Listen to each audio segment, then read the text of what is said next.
চৈতালি দি, ও চৈতালি দি,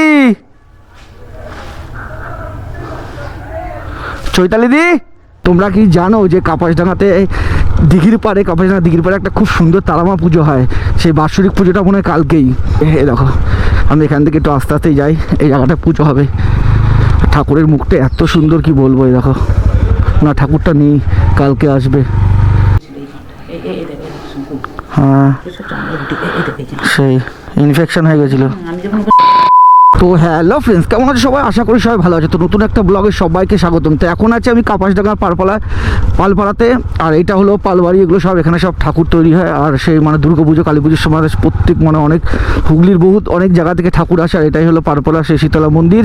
আর আমি এখন যেখানে যাচ্ছি সেটা হলো একটা আমার দিদিবাড়ি বলতে আমাদের ল্যাবরেটরিতে কাজ করে চৈতালি দি, তার বাড়িতেই যাব। আমার অনেক দিন ধরেই মানে ইচ্ছা ছিল তার বাড়িতে আসার, কারণ ওই দিদি খুব শরীর খারাপ, মানে অসুস্থ ছিল এতদিন।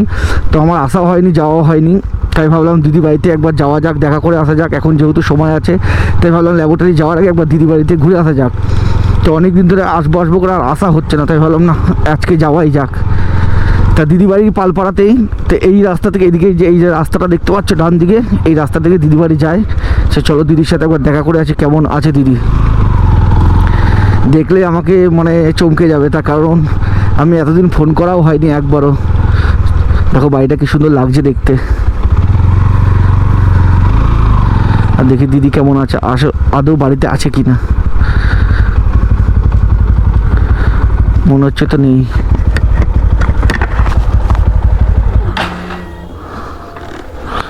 দেখি আগে। চৈতালি দি, ও চৈতালি দি। হ্যাঁ, কেমন আছো? আমি তো মামুন্দিকে সবসময় জিজ্ঞেস করি তোমার কথা।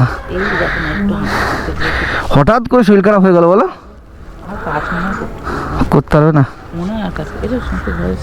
হ্যাঁ, না আমি যাবো না, আমি ল্যাবরেটরি যাবো, তোমার সাথে দেখা করতেই আসলাম। আমি কবে থেকে ভাবছি ফোন করবো ভাবছি, কী বলো তো, যদি তোমার কাছে ফোন না থাকে। ও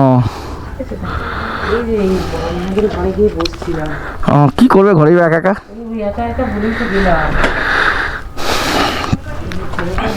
হ্যাঁ,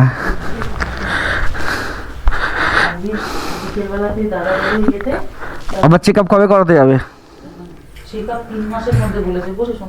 না ঠিক আছে, তুমি করো না। 3 মাস পর চেকআপ বলেছে। দেখো না মুখের অবস্থা। হ্যাঁ বুঝতে পেরেছি, রোগা হয়ে গেছো, পারতে পারছি না, দুর্বল। একা একাই ঘরে ভালো লাগে না। সেই ছেলেটা বসে কালকে শুভ বলছিল যে একদিন দিদি বাড়ি যাবো। না ঠিক আছে, তুই বলবি যেদিন আমি নিয়ে যাবো। ছেলে ওখানে একটা ব্যবস্থা না করলে তো নিতে পারছি না। সেই ফ্ল্যাট একটা কেনার ইয়েতে আছে, বুঝতে পেরেছি। ছেলে সব বাইরে যাচ্ছে তো, বুঝতে পেরেছি। যার জন্য এই এখানে দিয়ে গেল। আবার 3 মাসের মধ্যে চেকআপ আছে, ফেব্রুয়ারিতে চেকআপ। সত্যি মনে হয় কাজ করতে পারবো না। আজকেই তো বলে ভালো হতো, কালকে মমিতা এসে দেখে গেছে ভালো। কবে এসেছিল মমিতা দি? মমিতা কালকে এসেছিল। কালকেই বমি হয়েছে। এখনো মানে খুবই কষ্ট। হ্যাঁ হ্যাঁ ঠিক আছে, রেস্ট নাও। আবার কি বুঝতেই পারছো? হ্যাঁ বুঝতে পেরেছি।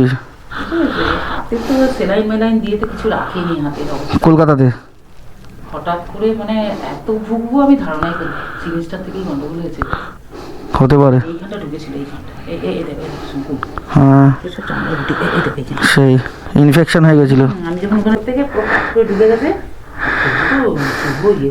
সেই আমাদের ইয়েও ছিল, পুরো ছিল। সেই বাবু কালকে পরশু দিনকে দিয়ে চলে গেল, কালকে চলে গেছে। এবার ও বেনারস সব প্রোগ্রাম করছে। হ্যাঁ সেই তো, ওখানে থাকা যায় না কলকাতা একা একা। তো সম্পূর্ণ একা। আমার ঘরে একটা টিভি নেই, এবারে দেয়ালের দিকে তাকিয়ে তাহলে আমাকে করে দিতে হয়, নুন তো করে দিচ্ছে খাবার।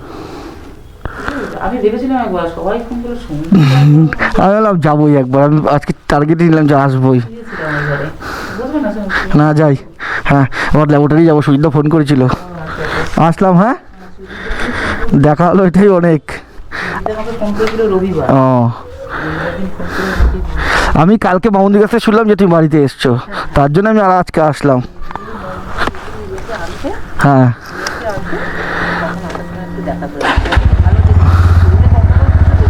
সেই কোথাও দাঁড়ানো হয়ে যাবে এই পাগল এইগুলো পাগল।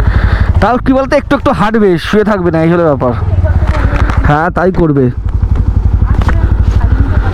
হ্যাঁ ঠিক আছে, কোনো অসুবিধা নেই, অন্য সময় তো হ্যাঁ আসলাম। দেখতেই পেলে দিদির বাড়িতে এসেছিলাম দেখা করতে, মানে দিদি অনেক দিন ধরে কাজে আসছে, শরীরটা ভালো ছিল না। যাই হোক দেখা তো হলো, সেটা কথা না, কথা হলো তোমাদেরকে আমি এখন যেই জিনিসটা দেখাবো। তোমরা কি জানো যে কাপাসডাঙ্গাতে দিঘির পাড়ে, কাপাসডাঙ্গা দিঘির পাড়ে একটা খুব সুন্দর তারামা পুজো হয়। সেই বাৎসরিক পুজোটা মনে হয় কালকেই, তার কারণ দেখো এরকম সব লাইট লাগিয়েছে এখানে, আর সামনেই মন্দিরটা।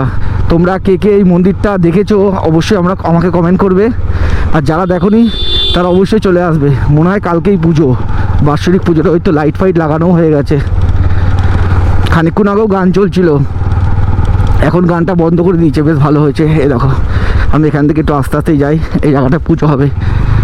ঠাকুরের মুখটা এত সুন্দর কি বলবো। এই দেখো না, ঠাকুরটা নেই, কালকে আসবে, অন্য সময় দেখতে পাবে। এই দেখো এখানে কালকে বাৎসরিক পুজো। যারা মানে আসুনি এই তারামার ঠাকুরটা দেখতে, তারা অবশ্যই আসবে কালকে। খুব সুন্দর, হেব্বি সুন্দর। আমি প্রত্যেক বছর এখান থেকে যখন যাতায়াত করি, ঠিক পুজোর আগের দিন যদি যাতায়াত করি, এখানে মানে ভোগ প্রসাদ মানে দেয় সবাইকে।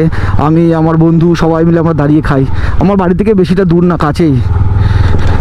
যাই হোক এইটাই তোমাদেরকে দেখালাম, আর দেখতেই পেলে দিদির সাথে দেখা করলাম। তো আশা করি ব্লগটা ভালো লাগবে। যদি ব্লগ ভালো লাগে লাইক শেয়ার কমেন্ট ও সাবস্ক্রাইব করে দেবে। আর নেক্সট ব্লগ খুব শীঘ্রই আসছে। Tata bye.